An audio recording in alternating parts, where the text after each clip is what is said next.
Racist cop kicks black woman, FBI agent shocked as she fights back. It was supposed to be a peaceful morning jog, the kind that clears the mind and sets the tone for the day. But as she laced up her sneakers and stepped into the quiet suburban park, Maya Carter had no idea that her mere presence would ignite something so vile, so unwarranted, that it would leave her questioning the very system she had devoted her life to. "Hey you. Yeah, I'm talking to you." The voice cut through the still morning air, sharp and commanding. A tall, burly police officer in a crisp uniform stomped toward her, sunglasses perched low on his nose, his expression laced with contempt. "What are you doing here?" Her pulse quickened, but not from exertion. She had run this path hundreds of times before. It was a public park open to everyone. There was no reason for this confrontation. She hesitated, unsure if she should respond. "What, are you deaf? Or just ignoring me?" His tone turned even harsher as he stepped closer. Around them, people slowed their pace, their eyes darting between Maya and the officer. The morning air, once refreshing, now felt heavy with tension. "I'm just jogging," she replied, her voice steady but edged with disbelief. "Is there a problem?" The officer let out a sharp, humorless laugh. "Yeah, there's a problem. You don't belong here." The words struck harder than she anticipated, each syllable dripping with venom. "Excuse me?" she said, her voice firm yet calm, her hands still at her sides. She could feel the weight of dozens of eyes now, watching, but not intervening. "You heard me," he sneered, stepping into her personal space. "We've had reports of suspicious activity in this park, and you match the description. Suspicious activity." She knew exactly what that meant. Her skin prickled under the heat of his glare. "You mean jogging?" she asked, her tone sharpening. His jaw clenched. "Don't get smart with me. ID. Now." Instead, she reached for her phone. "I'll record this, thanks." That's when everything shifted. His hand shot out, knocking the device from her grasp. It crashed onto the pavement, the sound slicing through the hushed murmurs of the gathering crowd. "You think you can talk to me like that? You're nobody," he barked, his voice booming with unchecked arrogance. His boot lifted, poised to stomp on her phone, or worse. Time seemed to slow, but before his foot met its mark, she moved. With precision and speed, she grabbed his leg midair and twisted sharply. Off balance, he stumbled back, barely catching himself before falling. Gasps rippled through the onlookers. The officer's face burned crimson as he scrambled to his feet. "You're under arrest," he bellowed, reaching for his cuffs. Maya stood firm. Without hesitation, she pulled out her badge, the motion fluid and practiced. "No," she said, her voice like ice, controlled, unwavering. "You are." The color drained from his face as his eyes locked onto the emblem in her hand. What is this?" "I'm an FBI agent," she stated, her words slicing through the silence like a blade. "And you've just made the biggest mistake of your career." A stunned hush settled over the park, broken only by the soft rustling of leaves in the breeze. Moments ago, the officer had been brimming with power and arrogance. Now he stood frozen, his mouth opening and closing without a sound. But this wasn't over, not by a long shot. The humiliation he had tried to inflict on her paled in comparison to what was coming. Because she wasn't just any agent. She had the authority, the evidence, and the determination to expose the corruption that festered beneath the surface. What had led this man to act with such blatant disregard for decency? And how would the system he had so confidently abused respond when faced with someone who refused to be silenced? What happens next is a story of resilience, justice, and a reckoning that will leave you questioning everything you think you know about accountability. Stay tuned, because this is one showdown you won't want to miss. At Plow of Twist, we stand firmly against all forms of racism, discrimination, and prejudice. To every Black viewer watching, know this: your voice matters, your experiences matter, and you are deeply valued. This channel is a safe space where stories seek justice, celebrate resilience, and inspire change. Now, let's dive into a powerful and gripping story that reminds us of the strength in standing up for what's right. Don't forget to subscribe and hit the like button to support these impactful narratives. Enjoy the story, and thank you for being here. The crisp morning air carried the scent of freshly cut grass and damp earth, a calming atmosphere, perfect for solitude and reflection. This was her ritual, her moment of peace before the relentless demands of her job consumed the day. Special Agent Maya Carter had made a habit of running at dawn, a way to clear her mind before stepping into the intensity of FBI work. She had chosen this park deliberately, a quiet suburban retreat just outside Atlanta, where the only sounds were chirping birds and the rhythmic beat of her sneakers against the pavement. Maya, in her mid-30s, was the embodiment of strength and resilience. Her tall, athletic frame reflected years of rigorous training, but it was her eyes, sharp, alert, unwavering, that revealed the core of who she was. Growing up in a modest home in Birmingham, Alabama, she had learned early what it meant to fight, to carve out space, demand respect, and seize opportunities in a world determined to underestimate her. Her parents, both civil rights advocates, had instilled in her an unshakable sense of justice. And today, that sense of justice would be put to the ultimate test. This determination was what propelled her through college, the grueling training at Quantico, and into the elite ranks of the Bureau. Maya's career was her pride, but it came with sacrifices. Long hours left little room for relationships, and while she maintained a strong bond with her family, there were moments when the weight of isolation pressed heavily on her shoulders.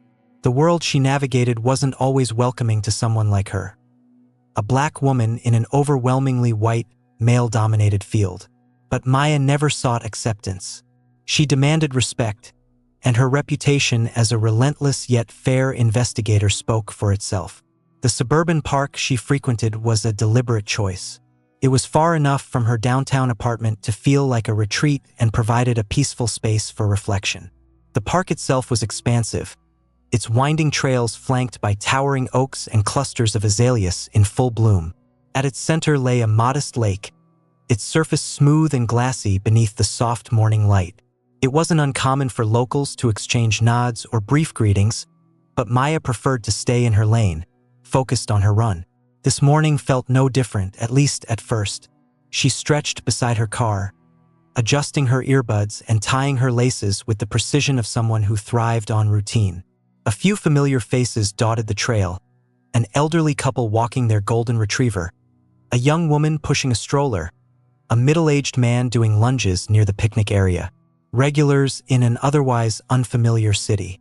Maya had moved to Atlanta a year ago, transferring to an FBI field office after completing an intensive assignment in New York. The relocation was meant to give her some breathing room, a chance to reset after the relentless pressure of her last case. But even in Atlanta, a city rich in black culture and history, there were constant reminders that racism didn't need an invitation to make itself known. One such reminder was Officer Greg Harding. Harding was a veteran of the local police force, a man in his late 40s with a stocky build, a perpetual scowl, and an ego as inflated as his sense of authority.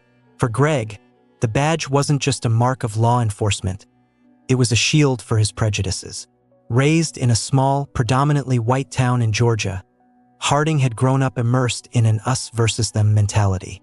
Joining the police force had been inevitable for someone like him, and over the years, he climbed the ranks largely unchecked, benefiting from a system that rarely scrutinized men of his kind.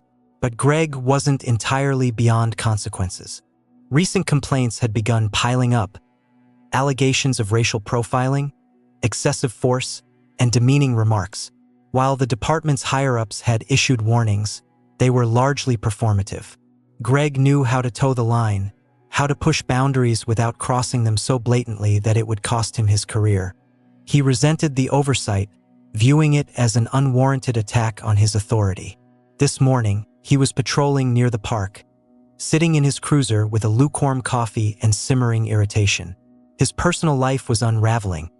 A bitter divorce, a strained relationship with his teenage son, leaving him seething with frustration. He didn't like this part of town. He didn't trust the kind of people who frequented this park. When his radio crackled with a report of a suspicious individual matching a vague description. Black female, mid-30s, athletic build. Greg's interest peaked. He didn't need much justification to act. He would find someone who fit the description. He always did. Maya, unaware of Greg's presence, started her jog. The rhythmic cadence of her steps and the steady beat of her music provided a brief escape. She followed the trail past the lake, feeling the tension in her shoulders begin to melt away. She didn't notice the police cruiser idling beyond the trees. She didn't see the way Greg's gaze locked onto her as she passed. Harding stepped out of his vehicle, adjusting his belt as he watched her. His boots crunched against the gravel path as he advanced, one hand already resting on his radio. Maya sensed him before she saw him. A shift in the atmosphere, a prickle of unease at the back of her neck, the kind of instinct honed by years of experience. She slowed her pace, pulling out one earbud as she turned. "Ma'am," he called out, his tone clipped and authoritative. "Hold up a second." Maya frowned, her breathing measured. "Can I help you, officer?" she asked, her voice calm but edged with caution. Greg looked her up and down, a smirk curling at the corner of his mouth. "We've had some reports of suspicious activity in the area. Mind telling me what you're doing here?" Her brow furrowed. "I'm jogging," she said, gesturing to her running gear. "Like everyone else here." "That's so?" he said, stepping closer. "You got ID on you?" Maya blinked, caught off guard. "ID? For jogging in a public park? Don't get smart with me," Greg snapped. "Just show me your ID, and we won't have a problem." The exchange had drawn the attention of a few passersby. Their eyes flicked between the officer and the jogger, watching but not interfering. Maya felt their stares, but she remained composed. "Officer, I'm not required to carry identification while running," she stated firmly. "Is there a reason you're singling me out?" Greg's expression darkened. He didn't like being questioned, especially not by someone like her. "Look," he said, his voice dropping but losing none of its edge. "You can cooperate, or I can make this a lot harder for you." Maya's jaw clenched. She had endured this kind of treatment more times than she cared to count, but she also knew better than to escalate the situation. Still, she couldn't shake the burning sense of injustice simmering beneath her composed exterior. The stage was set, and both players stood at the brink of a confrontation that would unfold in ways neither of them could predict. The tension lingered in the air long after Greg Harding's sharp demands echoed through the park. Maya Carter's pulse quickened, but not from fear. She knew exactly how these encounters typically played out. But this time, the stakes felt different. She wasn't just another civilian being profiled.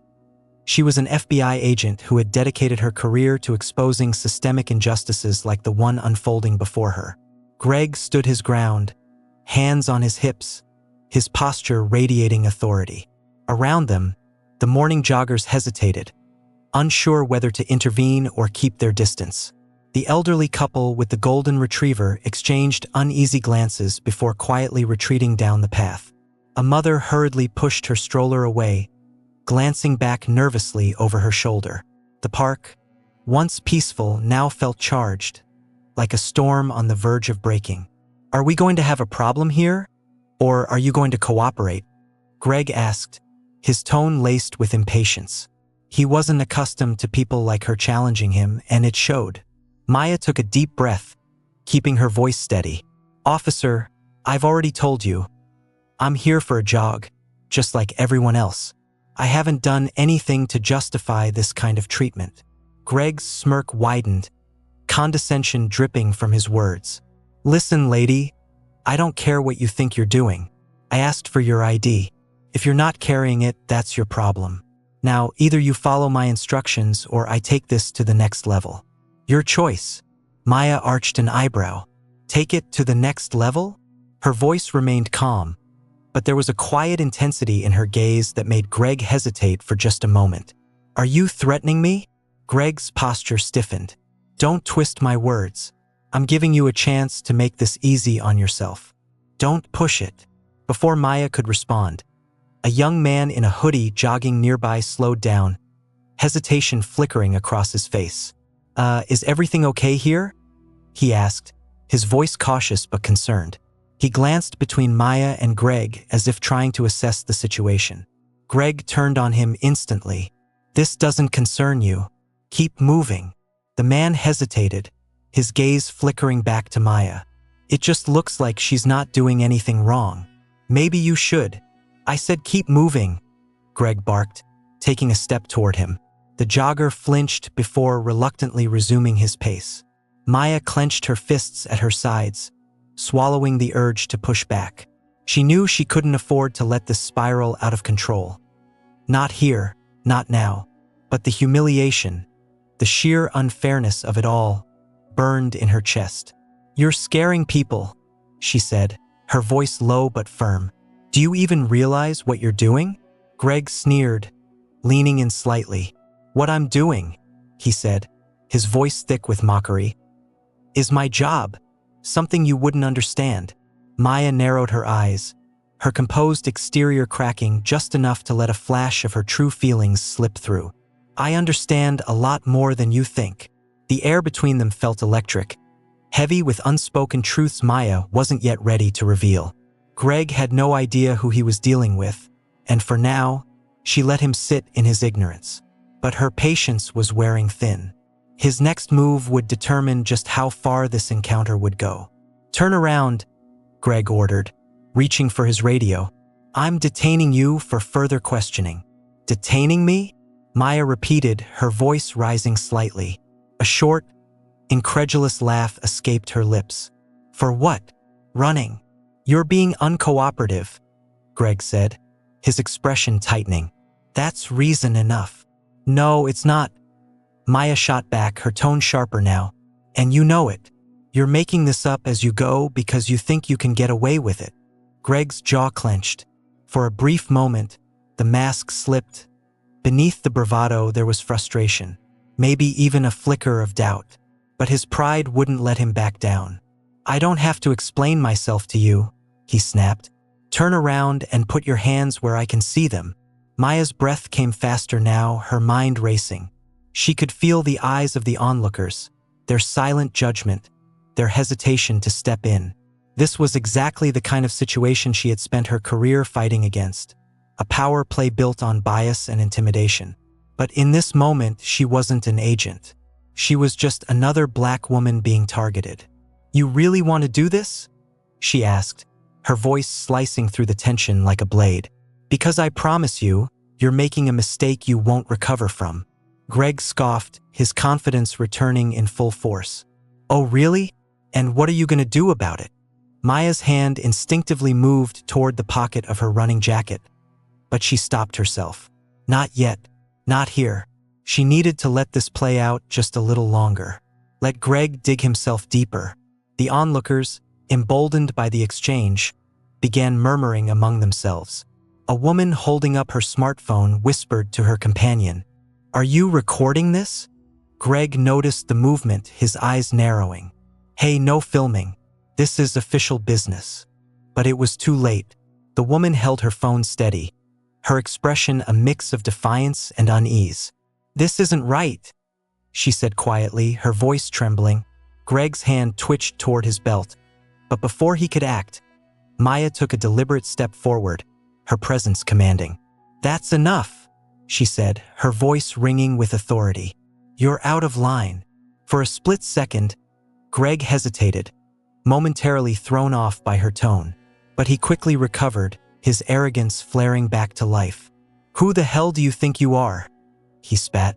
Maya's lips pressed into a thin line, her restraint hanging by a thread.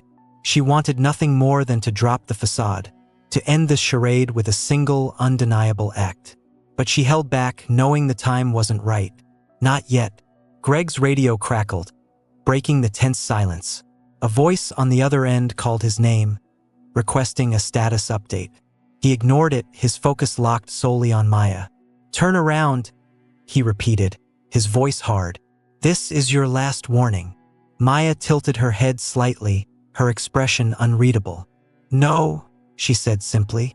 The word hung in the air, firm and unwavering. The crowd, now larger, watched with bated breath.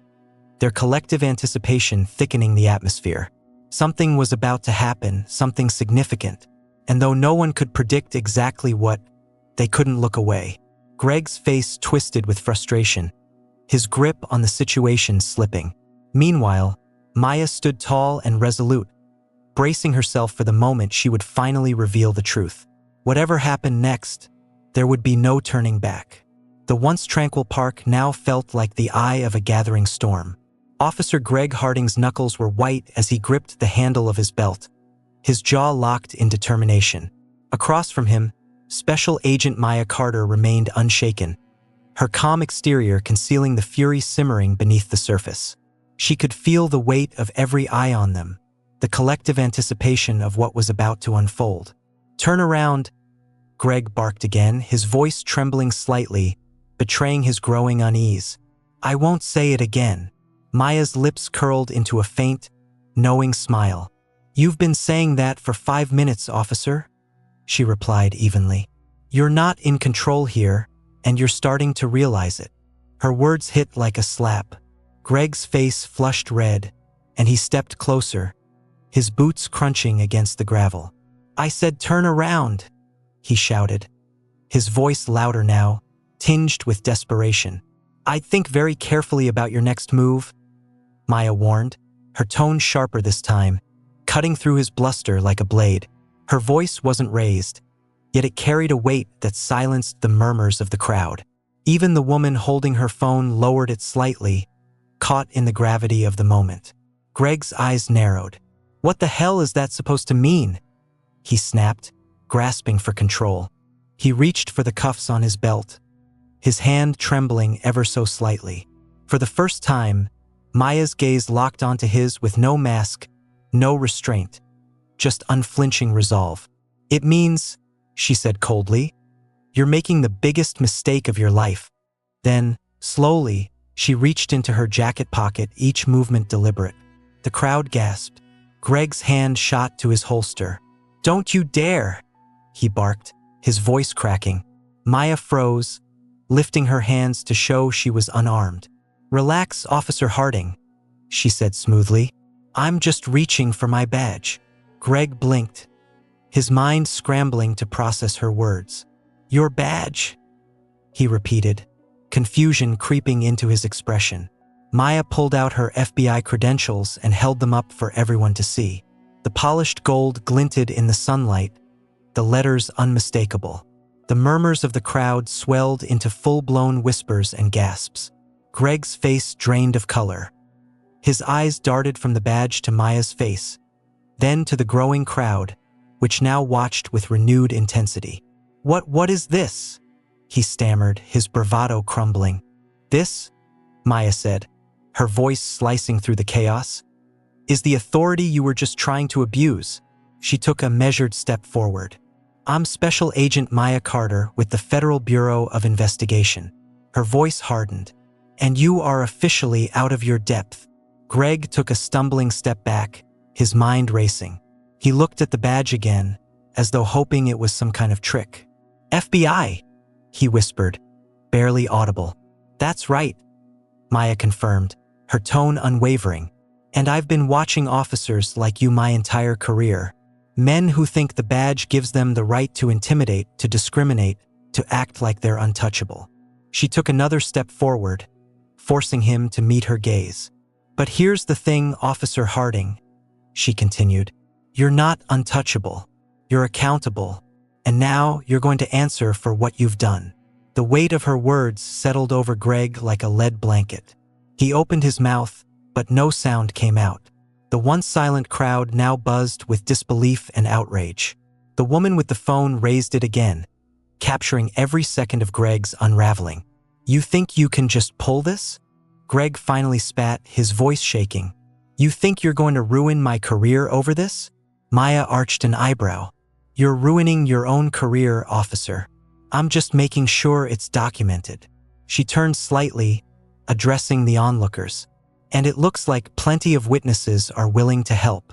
Greg's head snapped toward the crowd. But the moment his gaze met theirs, people quickly looked away. He felt cornered, exposed. His authority was slipping through his fingers like sand. "You don't know who you're messing with," he said, his voice lower now, tinged with desperation. Maya's expression turned icy. "Oh, I know exactly who I'm dealing with," she said. "I've seen your kind before, and I know exactly how this ends." Greg's radio crackled to life again, the dispatcher's voice cutting through the tension. "Unit 47, report your status." Greg didn't answer. His hand hovered over the radio, but he couldn't bring himself to respond. Maya took a step back, crossing her arms as she observed him struggle to regain control. "What's it going to be, officer?" she asked. "Are you going to keep digging this hole? Or are you ready to face the consequences?" Greg's eyes flicked toward the crowd, then back to Maya. He was out of options, and he knew it, but he couldn't bring himself to surrender. "Not here, not like this." "You're bluffing," he said weakly, though his words lacked any conviction. Maya smirked, but it was cold, devoid of any humor. "Am I?" she replied, pulling out her phone. She tapped a few buttons and turned the screen toward him. It displayed a live call with her supervisor at the FBI. The name and number were clearly visible. "Go ahead," she said. "Make your move." Greg stared at the phone, his face a mask of defeat. The crowd fell into stunned silence as the realization hit him. He had lost. The badge, the uniform, the authority he had wielded so recklessly meant nothing now. The crowd erupted into murmurs again, some voicing support for Maya, others condemning Greg outright. He stumbled backward, his hand falling limply to his side. Maya stepped closer, her voice low enough for only him to hear. "This isn't over, Harding," she said. "Not by a long shot. You've got a lot to answer for. And trust me, I'll make sure you do." Greg didn't respond. He couldn't. The man who had started this encounter, full of arrogance and power, now stood broken, a shadow of the figure he had tried to project. Maya turned to the crowd, lifting her badge once more. "Thank you all for your support," she said firmly. "If any of you recorded what happened here, please hold on to it. We'll need it." The woman with the phone nodded eagerly, her face lighting up with determination. "You've got it," she said. Maya gave a brief nod of gratitude, a flicker of emotion breaking through her stern exterior, but she didn't linger. There was still work to be done, and she wouldn't rest until justice was served. As she walked away, the crowd parted, their eyes following her in awe. Behind her, Greg Harding stood alone, his world crumbling around him. And this was just the beginning. Greg Harding stood frozen, his badge suddenly feeling heavier than it ever had before. The murmurs of the crowd grew louder, their collective judgment forming an invisible wall of condemnation. He wasn't used to this. He was the one who gave orders, the one who controlled the narrative. But now everything had flipped. He was no longer in control, and the realization left him paralyzed. Maya Carter, calm but resolute, began to walk away. She knew the next steps. This wasn't just about one bad officer. It was about a system that allowed men like him to thrive. But as she moved, Greg found his voice again, though it came out rough and desperate. "Wait!" he called after her, his tone laced with anger and fear. "You don't get to just walk away from this." Maya stopped mid-step and turned slowly, her expression unreadable. The crowd hushed, sensing that the confrontation wasn't over yet. "Excuse me?" she said, her voice carrying a dangerous calm. "What exactly do you think I'm walking away from?" Greg's hands twitched at his sides, his jaw clenched as he searched for something, anything, to say that would put him back in control. "You think you can ruin me?" he spat, his voice trembling. "You think this little show is going to—" "This isn't a show," Maya interrupted, her voice cutting through his like a blade. She stepped closer, closing the distance between them once again. "This is accountability, Harding. Something you've clearly never had to face."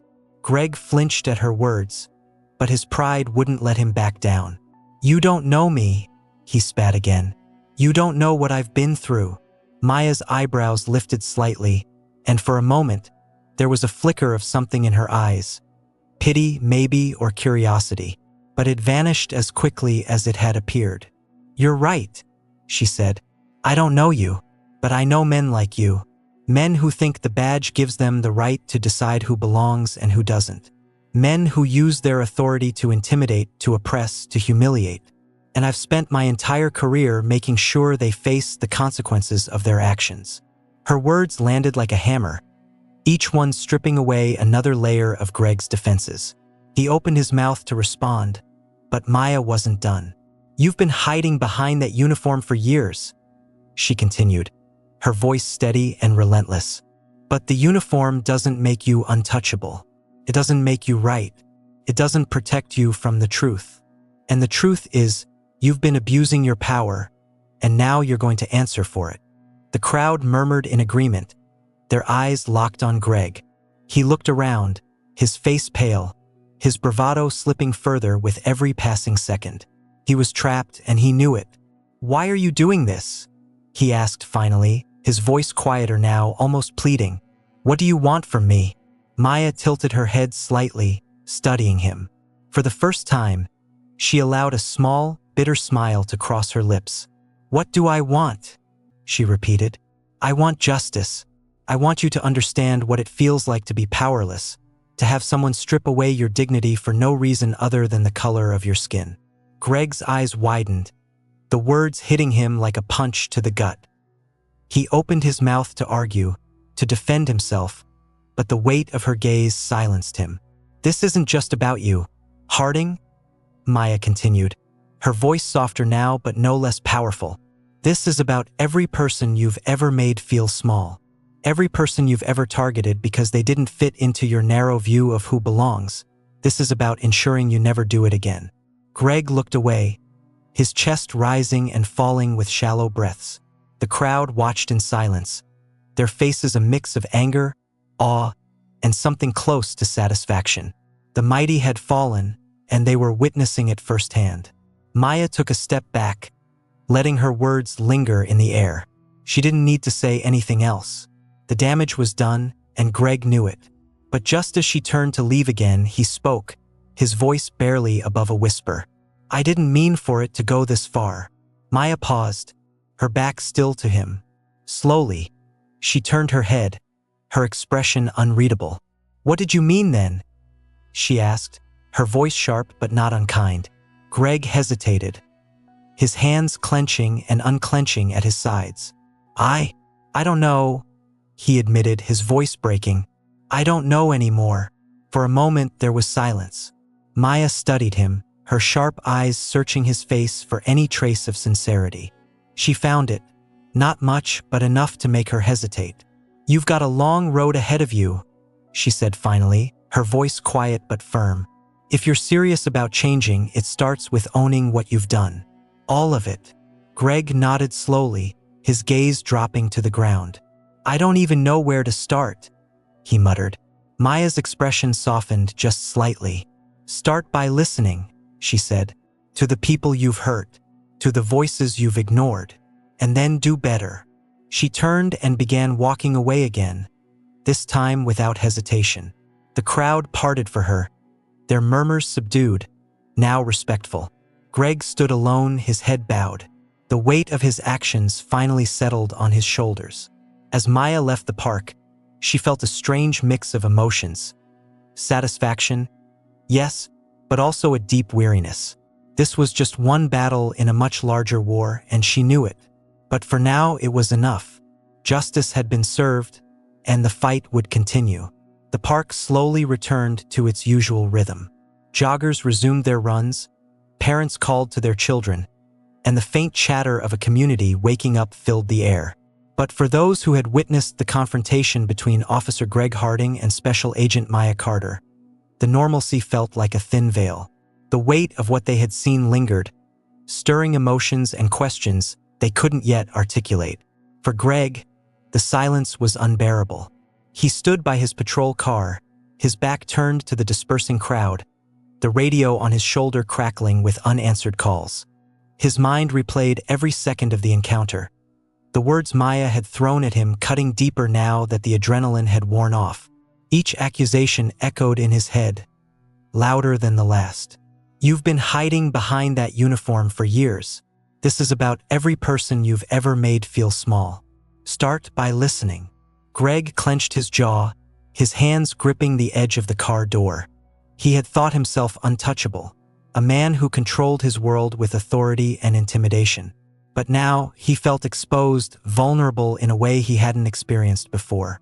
The badge that once empowered him now felt like a mark of shame. Across town, Maya sat in the quiet of her office at the FBI field office. The blinds were half drawn, and the late morning sunlight streamed in, casting long shadows on her desk. The events of the morning had unfolded exactly as she anticipated, but the emotional toll surprised her. She had faced plenty of men like Greg Harding, some worse, some savvier, but this encounter felt different. She reached for her phone and began scrolling through the videos that had already surfaced online. The confrontation was trending on social media. The hashtags #AccountabilityNow and #Justice flooded her feed. Clips of her holding up her badge, her sharp rebuke of Greg, and his defeated expression were being dissected by commentators, activists, and everyday people alike. The comments were a mix of praise and vitriol. For every message thanking her for standing up to abuse of power, there was another accusing her of going too far, of humiliating a man who was just doing his job. A knock at her door broke her focus. Maya looked up to see her supervisor, Special Agent in Charge James Porter, standing in the doorway.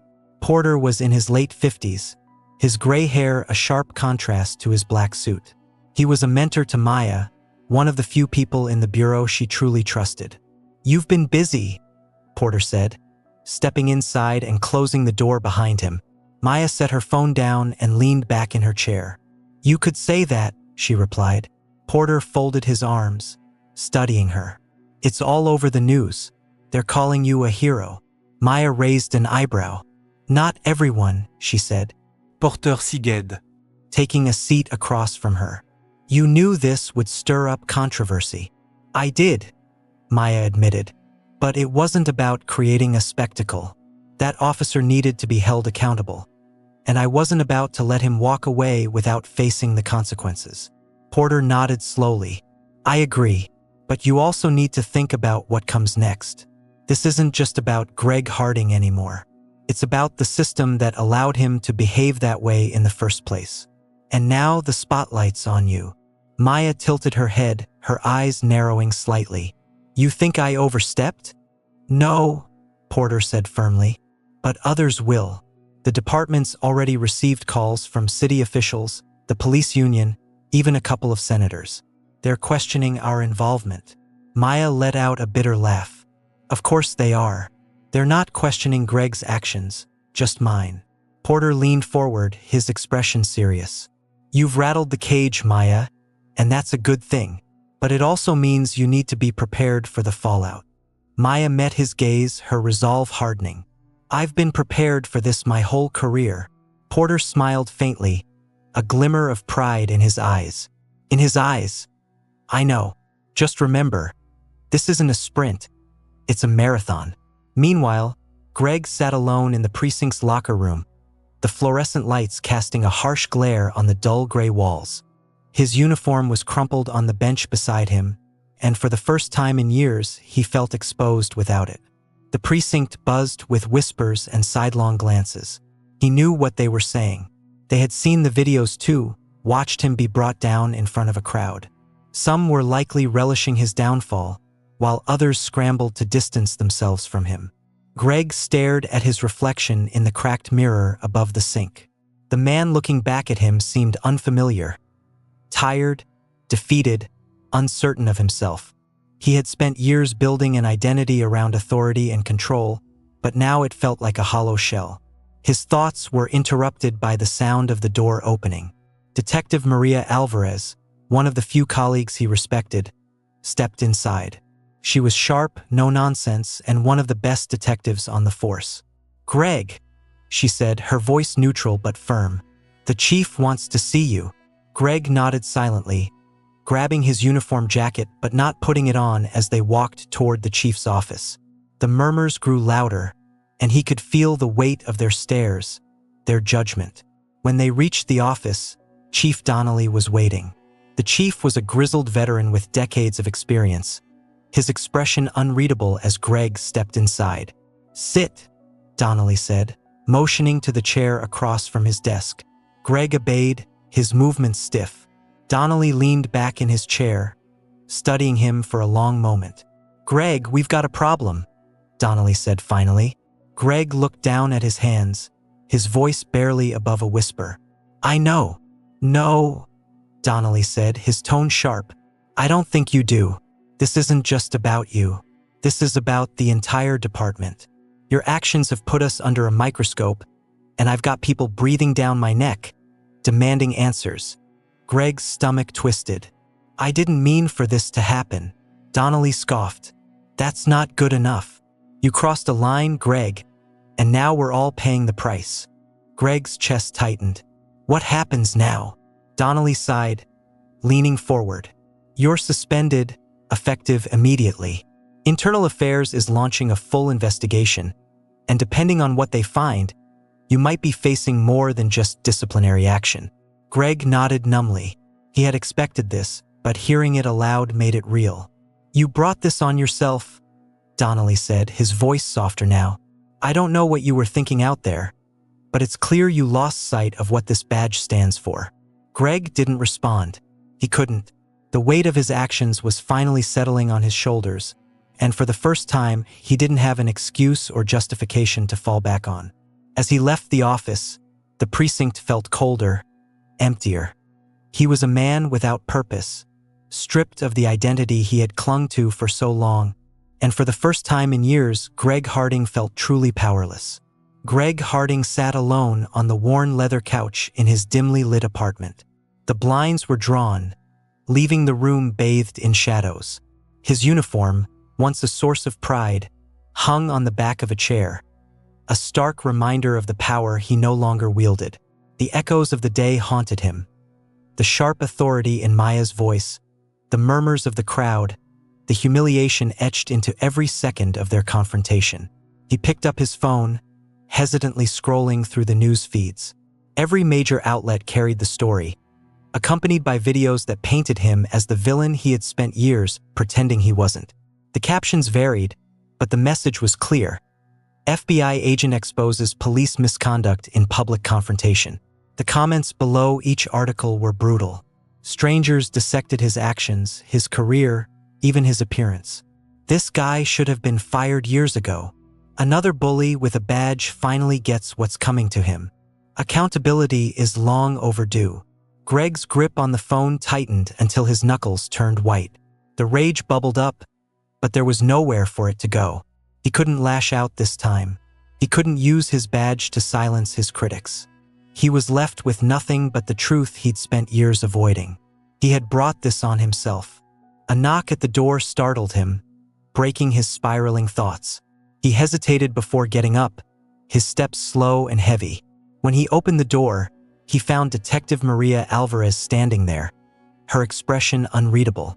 "Maria," he said, his voice hoarse, "what are you doing here?" She stepped inside without waiting for an invitation, her sharp eyes scanning the cluttered apartment. "I figured you'd be here, drowning in your misery," she said, her tone neither harsh nor sympathetic.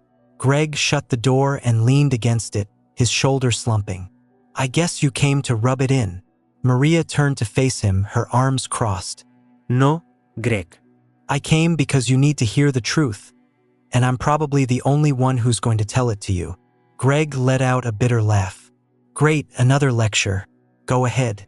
Tell me how I screwed up." Maria stepped closer, her voice low but firm. "You didn't just screw up, Greg. You've been screwing up for years. Today was just the first time someone called you out in a way you couldn't ignore."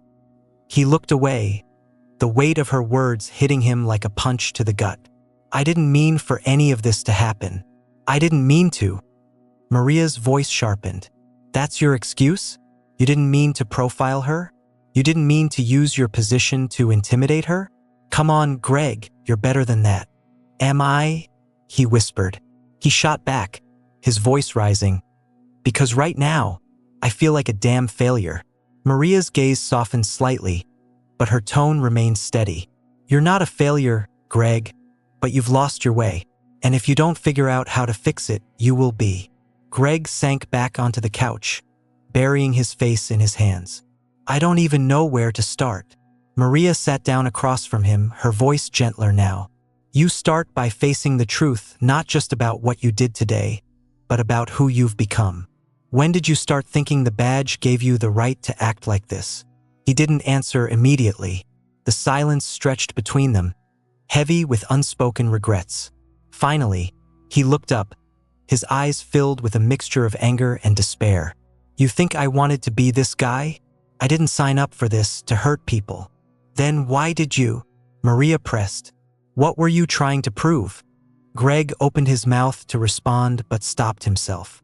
The truth lingered on the edge of his thoughts, something he had avoided confronting for years. Finally, he spoke, his voice barely above a whisper. I wanted it to matter. I wanted people to respect me. Maria leaned back, her expression softening. Respect doesn't come from fear, Greg. It comes from integrity, from doing the right thing, even when it's hard. Greg's shoulders sagged further, the weight of her words pressing down on him. I don't know if I can fix this. You don't have a choice, Maria said firmly. You owe it to yourself and to every person you've hurt to try. Across town, Maya Carter sat at a small cafe, her laptop open in front of her.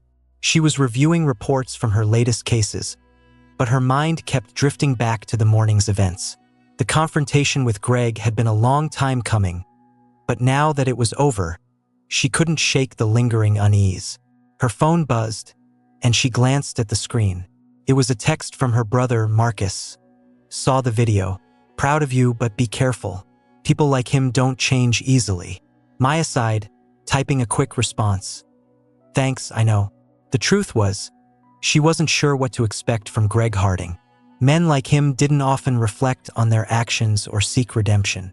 But there had been something in his eyes during their confrontation. A flicker of shame, perhaps even regret. It wasn't much, but it was enough to give her pause. Her thoughts were interrupted by the arrival of her supervisor, James Porter. He slid into the seat across from her, a cup of coffee in hand. You look like you're carrying the weight of the world, he said, his tone light but concerned. Maya managed a small smile. Just processing. Porter nodded, taking a sip of his coffee. You did good today, Maya, but I know you. You're thinking about what comes next. She nodded, her gaze distant. I am, because this can't just be about one officer. It's about the entire system that lets people like him thrive. Porter leaned forward, his expression serious. And what do you plan to do about it? Maya met his gaze, her resolve hardening. I'm going to make sure this isn't swept under the rug. Greg Harding isn't the first, and he won't be the last. But if we can hold him accountable, maybe it'll set a precedent. Porter smiled faintly. You're relentless. You know that? She smirked. You taught me well. The next day, Greg found himself sitting in a mandatory counseling session, a condition of his suspension. The counselor, a middle-aged black woman named Dr. Elaine Harper, greeted him with a warm but professional smile. Mr. Harding, she said, motioning for him to sit. I understand you've had a difficult few days. Greg sat down reluctantly, his arms crossed. You could say that. Dr. Harper studied him for a moment before speaking. Why don't you start by telling me what happened? He hesitated, his defenses rising instinctively. You've seen the news. You know what happened. I know what the news says, Dr. Harper replied calmly. I want to know what you think happened. Greg frowned, his gaze dropping to the floor. I lost control. I let my anger get the better of me. And why do you think that is? She asked, her tone gentle but probing. Greg struggled to find the words. I don't know. Maybe I've been angry for a long time. Dr. Harper leaned forward slightly. Angry at what? He paused, his jaw tightening. At the world. At the way everything feels stacked against me. Dr. Harper's expression remained neutral, but her eyes were sharp. And you think that justifies taking it out on others? No, Greg said quickly, his voice filled with regret. No, it doesn't. I know that. Then why do you keep doing it? She pressed. Greg looked up, his eyes meeting hers. For the first time, the walls he had built around himself began to crack. "Because I didn't know how else to deal with it," he admitted. Dr. Harper nodded slowly. "That's a start. Admitting there's a problem is the first step. But now you need to figure out how to change." Greg's voice wavered. "I don't know if I can." Dr. Harper's gaze softened. "You can. But it's going to take time and a lot of hard work." Greg nodded, the weight of her words settling over him. For the first time in years, he felt a glimmer of hope, however faint. Maybe, just maybe, there was a way forward. The courtroom was silent, the kind of silence that weighs heavy, filled with the unspoken tension of justice waiting to unfold. Greg Harding sat at the defense table, his posture stiff, his face pale. This was the final step in a process that had unraveled his life and forced him to confront his failures. The trial had been grueling, weeks of testimony, character witnesses, and damning evidence brought forth by Maya Carter and her team. Now all that remained was the verdict. Across the room, Maya sat with her colleagues, her expression composed but alert. She had worked tirelessly. To ensure this case was airtight, this wasn't just about Greg. It was about holding a system accountable, about setting a precedent that no badge placed anyone above the law. "All rise." The bailiff's voice rang out as the judge entered. Everyone stood, the tension in the room palpable. Greg's heart pounded as he clenched his fists under the table, bracing for what was to come. The judge took her seat, her eyes scanning the courtroom. After careful deliberation, she announced, "The jury has reached a unanimous decision." Greg held his breath, feeling the weight of every eye in the room on him. For the first time, he didn't care. He just wanted it to be over. "On the charge of misconduct under the color of law," the judge said, her voice steady, "the defendant is found guilty." A collective exhale rippled through the room. Maya closed her eyes for a moment, allowing herself a brief sense of relief. Justice had been served. Greg slumped in his chair, the reality of his actions crashing down on him in full force. The judge continued, "Officer Harding, your abuse of power has caused harm not only to the individuals you targeted, but to the trust the public places in law enforcement. You are hereby sentenced to 2 years of community service and mandatory rehabilitation training with a permanent revocation of your law enforcement credentials." The sentence wasn't as severe as others might have wanted, but Maya knew it was significant. It meant Greg Harding would never again hold a position of authority over others. It was accountability in action, a step toward dismantling the unchecked power that allowed abuse to thrive. As the courtroom emptied, Greg lingered, his mind racing. Maria Alvarez approached him, her expression neutral. "It's over," she said simply. Greg nodded slowly. "Not for me," he murmured. "This is just the beginning." Maria studied him for a moment before speaking. "Then make it count. You've been given a second chance. Not everyone gets that." Greg didn't respond, but her words lingered as he left the courtroom. Months later, Greg found himself standing in a community center, surrounded by the very people he had once ignored or mistreated. As part of his sentence, he was required to speak at local forums about the dangers of bias in law enforcement. Each session was painful, forcing him to confront the harm he had caused, but it was also transformative. He began to listen, truly listen, to the stories of those he had wronged. For the first time, he saw them not as threats but as individuals, each with a life as complex and valuable as his own. One day, after a particularly emotional session, an older man approached him. "You can't undo the past," the man said, his voice kind but firm. "But you can make sure your future counts for something. Don't waste it." Greg nodded, his throat tight. He was far from redemption, but he was beginning to understand what it looked like. For Maya, the victory in Greg's case was just the beginning. The visibility of the trial had sparked conversations across the nation, leading to new policies and mandatory training in law enforcement agencies. Her work became more demanding than ever, but it also felt more meaningful. One evening, as she prepared to leave her office, she received a message from her brother, Marcus. It was a short video of a protest outside City Hall, with hundreds of people chanting for justice and reform. The caption read, Because of you. Maya smiled faintly, the weight of the day lifting slightly. She knew the fight wasn't over, but moments like this reminded her why she kept going. Her resilience wasn't just for herself. It was for everyone who needed someone to stand up for them. Years later, Greg and Maya crossed paths again, this time at a public panel on police reform. Greg had become an advocate, using his story as a cautionary tale to push for accountability and systemic change. Maya was there as a guest speaker, her reputation as a relentless fighter for justice preceding her. Their eyes met across the room, and for a brief moment, there was an unspoken understanding.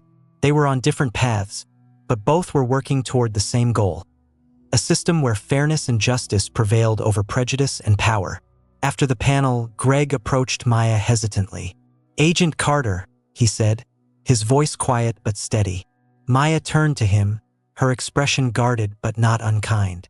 "Harding," she responded.